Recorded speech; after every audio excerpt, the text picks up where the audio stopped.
Yeah, man, you guys are a good-looking group.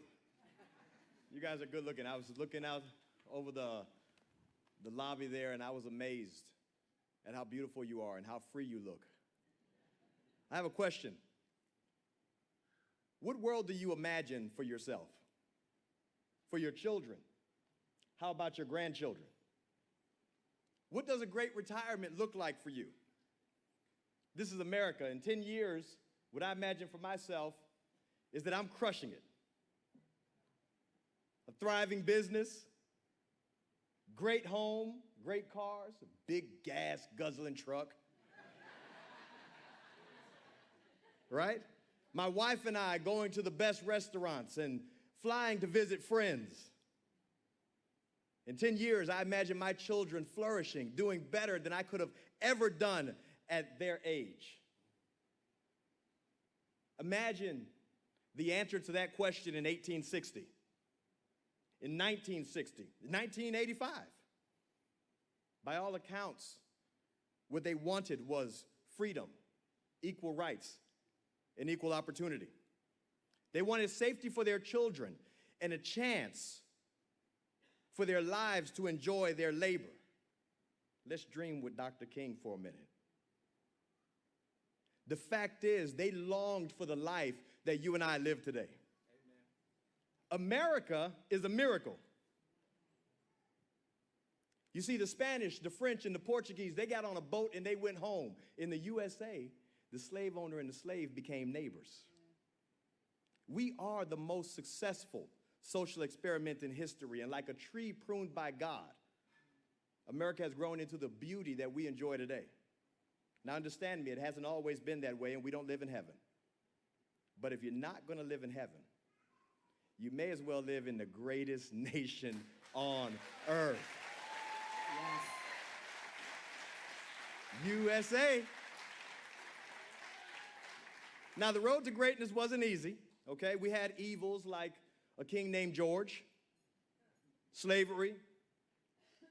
We had atrocities and injustices like segregation, redlining, and events like Rosewood. The road wasn't easy, but we are the greatest nation on earth because godly people had a moment of sobriety. They showed up and made hard decisions and stood against evil. Now it's our turn. Will we allow evil to force us into a future with racial division and economic hardship? Are we going to let deviants sexualize our children and destroy family? Or do we have a moment of sobriety, show up, and allow God to deliver us to a more glorious future? A future where our children, my children, pecan-colored as they are, they can be judged by the content of their character and their ability to innovate. A future that gives us the opportunity to prosper if we would dare to be educated, be a great employee, or start a business. A future that protects the sanctity and purity of children. In 2022, you and I, we've come to a fork in the road, a life or death fork, a woke or not fork. Now, that fork in the road is complicated, but it can be summed up with one question, just one. A question many people feel, but they don't dare to ask. And that question is there a place in America for a heterosexual person with Christian beliefs and conviction?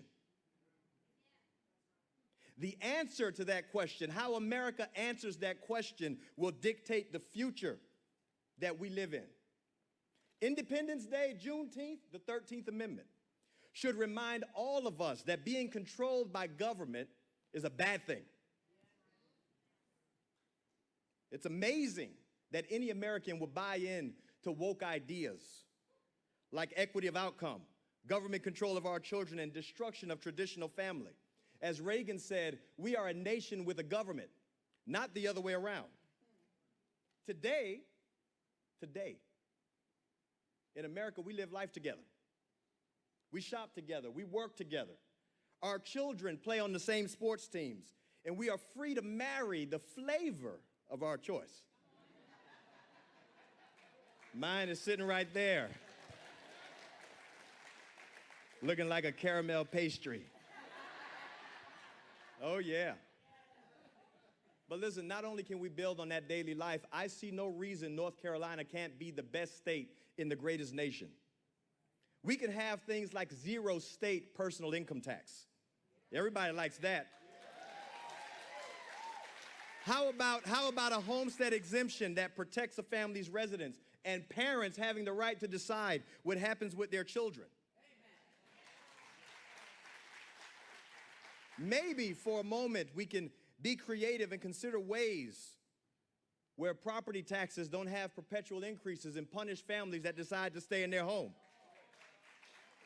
North Carolina can have economic development that's fruitful with job and business opportunities that require innovation.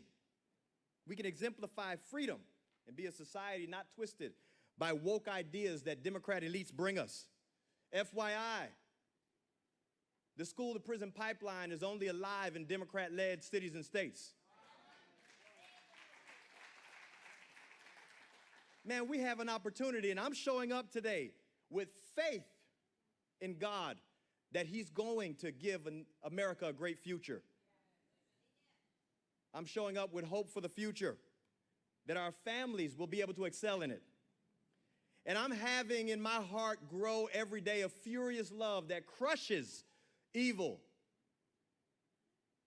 and wins wars. I'm showing up today with the Spirit of God in my heart to tell you, you have to show up today, my friend. Because you, not just me, you were born for such a time as this. You have to come alive.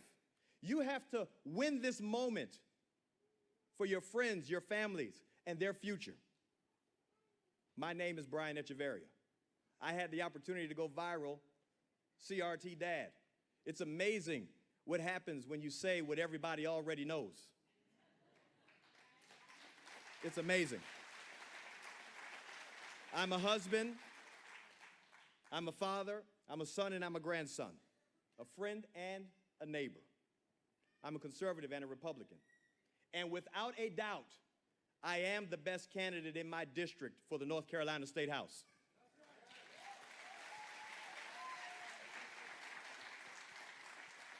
The future needs us to win this moment. And if you're willing to show up with me, I want you to stand to your feet. Stand to your feet and put your hands together, and we're going to welcome our Lieutenant Governor, Mark Robinson. Make some noise.